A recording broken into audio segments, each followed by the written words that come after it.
নমস্কাৰ বন্ধুসকল, আপোনালোক সকলোকে মোৰ স্বাস্থ্য ৰক্ষাৰ চেনেলটোলৈ স্বাগতম জনাইছোঁ। আজিৰ ভিডিঅ'টিত কথা পাতিম আমি কিদৰে ৰোগমুক্ত সুদীৰ্ঘ জীৱন এটা লাভ কৰিব পাৰোঁ। আচলতে মানুহৰ স্বাস্থ্য হৈছে পৰম ধন, কিয়নো সুস্বাস্থ্য অবিহনে মানুহে জীৱনৰ কোনো দিশতেই উন্নতি কৰিব নোৱাৰে। আৰু এই সুস্বাস্থ্য মানুহে অৰ্জন কৰি ল'ব লাগে। অৰ্জন কৰি নল'লে এই সুস্বাস্থ্য মানুহৰ জীৱনলৈ নিজে নিজে কেতিয়াও নাহে।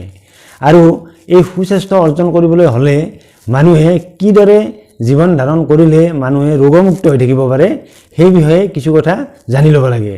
আৰু এই জানি লোৱা কথাখিনি জীৱন ধাৰণত পালন কৰিব লাগে। আৰু ইয়াকে কোৱা হয় স্বাস্থ্য সচেতনতা। গতিকে মানুহে স্বাস্থ্য সচেতন হ'লে এটা ৰোগমুক্ত সুদীৰ্ঘ জীৱন লাভ কৰিব পাৰে। মানুহে সুস্বাস্থ্য অৰ্জন কৰাৰ ক্ষেত্ৰত যিবোৰ জানিবলগীয়া কথা সেইবোৰ যদি নাজানে বা সেইবোৰ জনাৰ পাছতো যদি তেওঁ জীৱন ধাৰণত পালন নকৰে, তেতিয়া মানুহে বিভিন্ন ৰোগত আক্ৰান্ত হ'বলগীয়া হয়। আৰু এনেদৰে বিভিন্ন ৰোগত আক্ৰান্ত হোৱাৰ ফলতে মানুহে সুদীৰ্ঘ জীৱন এটা লাভ কৰাৰ পৰা বঞ্চিত হ'ব লগা হয়। গতিকে বন্ধুসকল, আহকচোন আমি জীৱন ধাৰণত কোনবোৰ কথা জানিলে বা কোনবোৰ কথা আমি জীৱন ধাৰণত পালন কৰিলে আমি সুদীৰ্ঘ জীৱন এটা কটাব পাৰোঁ বা ৰোগমুক্ত জীৱন এটা কটাব পাৰোঁ, তাক আজি আলোচনা কৰোঁ আহক। মানুহে সুস্বাস্থ্য অৰ্জন কৰাৰ ক্ষেত্ৰত প্ৰথমতে জানিবলগীয়া কথাটো হৈছে খাদ্য গ্ৰহণৰ ক্ষেত্ৰত। আচলতে খাদ্য গ্ৰহণ কৰাৰ ফলতে আমাৰ শৰীৰৰ বৃদ্ধি বিকাশ সম্ভৱ হৈ উঠে। সেইবাবে কোৱা হয় খাদ্যতে সুস্বাস্থ্যৰ সঞ্জীৱনী মন্ত্ৰ নিহিত হৈ থাকে। মানুহে আচলতে 6 প্ৰকাৰৰ খাদ্য গ্ৰহণ কৰিব লাগে। আৰু এই 6 প্ৰকাৰৰ খাদ্য হৈছে প্ৰটিন, কাৰ্বহাইড্ৰেট, চৰ্বি, মিনাৰেল, ভিটামিন আৰু পানী। এই 6 প্ৰকাৰৰ খাদ্যৰ ভূমিকা আচলতে আমাৰ শৰীৰৰ গঠনৰ ক্ষেত্ৰত বেলেগ বেলেগ হয়। সেইবাবে যদিহে আমাৰ এই খাদ্যৰ 6 প্ৰকাৰৰ কোনোবা বিধৰ ঘাটি হয় বা কোনোবা বিধৰ যদি পৰিমাণ বেছি হয়, তেতিয়াও আমাৰ সুস্বাস্থ্যৰ ক্ষেত্ৰত অপকাৰ কৰে। সেইবাবে আমি খাদ্য গ্ৰহণৰ বিষয়ে ভালদৰে আচলতে জানি ল'ব লাগে। তেতিয়াহে আমি সুস্বাস্থ্য অৰ্জন কৰাটো সম্ভৱ হৈ উঠে। বন্ধুসকল, মোৰ চেনেলটোত খাদ্য গ্ৰহণৰ ওপৰত ভিডিঅ' দিয়া আছে। আপোনালোকে সেই খাদ্য গ্ৰহণৰ বিষয়ে মোৰ এই ভিডিঅ'ৰ পৰা জানি ল'ব কথাখিনি। এইখিনিতে কৈ থোৱা ভাল যে বহুত মানুহে পানীক খাদ্য হিচাপে গণ্য নকৰে। আচলতে পানী হৈছে আমাৰ এক প্ৰধান খাদ্য, কিয়নো আমাৰ শৰীৰত 75ৰ পৰা 80% পানী থাকে।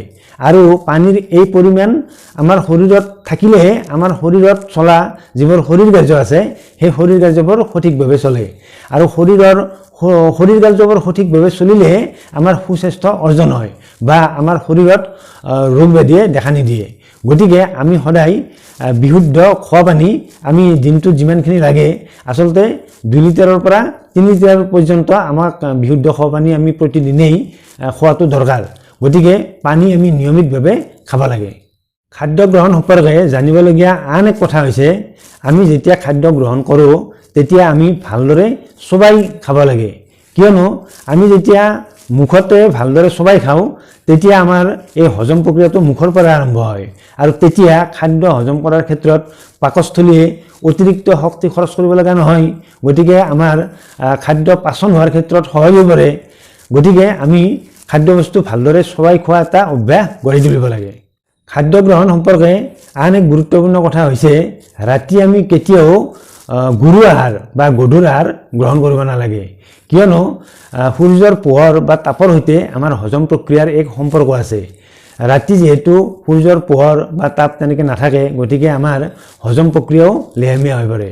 সেইবাবে আমি আচলতে ৰাতি কোনো ধৰণৰ গধুৰ আহাৰ গ্ৰহণ কৰিব নালাগে। গধুৰ আহাৰ আমি আচলতে দিনৰ ভাগতে গ্ৰহণ কৰিব লাগে। খাদ্য সম্পৰ্কীয় আন এক গুৰুত্বপূৰ্ণ কথা হৈছে আমি কেতিয়াও চেনি আৰু নিমখ অতিৰিক্তভাৱে গ্ৰহণ কৰিব নালাগে। নিমখে আমাৰ লিভাৰৰ শত্ৰু হিচাপে কাম কৰে। সেইবাবে নিমখ অতিৰিক্তভাৱে সেৱন কৰাটো আমাৰ লিভাৰৰ বাবে অতি ক্ষতিকাৰক। ঠিক তেনেদৰে চেনিও আমাৰ স্বাস্থ্যৰ বাবে অপকাৰী। বেছিকৈ চেনি খোৱা মানুহৰ মগজুৰ চিন্তা শক্তি কমি যায়। সেইবাবে আমি অতিৰিক্তভাৱে চেনি আৰু নিমখ গ্ৰহণ কৰিব নালাগে। আন এক মন কৰিবলগীয়া কথা হৈছে খাদ্য গ্ৰহণ কৰাৰ লগে লগে শুব নালাগে। খাদ্য গ্ৰহণৰ অন্ততঃ 1 ঘণ্টামান পাছতে শুব লাগে। তেতিয়াহে আমাৰ হজম প্ৰক্ৰিয়া ভাল হয়। আন এক গুৰুত্বপূৰ্ণ কথা হৈছে খোৱাৰ আগত ভালদৰে হাইজিন মেইনটেইন কৰিব লাগে। আমি হাত দুখনেৰে বিভিন্ন কাম কাজ কৰি থাকোঁতে হাত দুখন আচলতে বিভিন্ন বীজাণুৰ সংস্পৰ্শলৈ আহে। সেইবাবে আমি যিকোনো খাদ্যবস্তু খোৱাৰ আগত হাত দুখন ভালদৰে চাবোনেৰে পৰিষ্কাৰ কৰি ধুই ল'ব লাগে। গতিকে পৰিষ্কাৰ কৰি ধুই লোৱাৰ পাছতহে আমি হাতেৰে খাদ্য গ্ৰহণ কৰিব লাগে।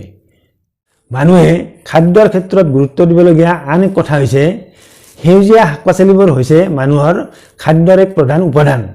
কিন্তু মানুহে এই সেউজীয়া শাক পাচলিবোৰ উৎপাদন কৰাৰ ক্ষেত্ৰত বিভিন্ন ধৰণৰ কীটনাশক দ্ৰব্য ব্যৱহাৰ কৰে আৰু এই কীটনাশক দ্ৰব্যবোৰ যদিহে মানুহৰ পেটৰ ভিতৰত প্ৰৱেশ কৰে তেতিয়া মানুহে বিভিন্ন ধৰণৰ ৰোগত আক্ৰান্ত হ'বলগীয়া হয়।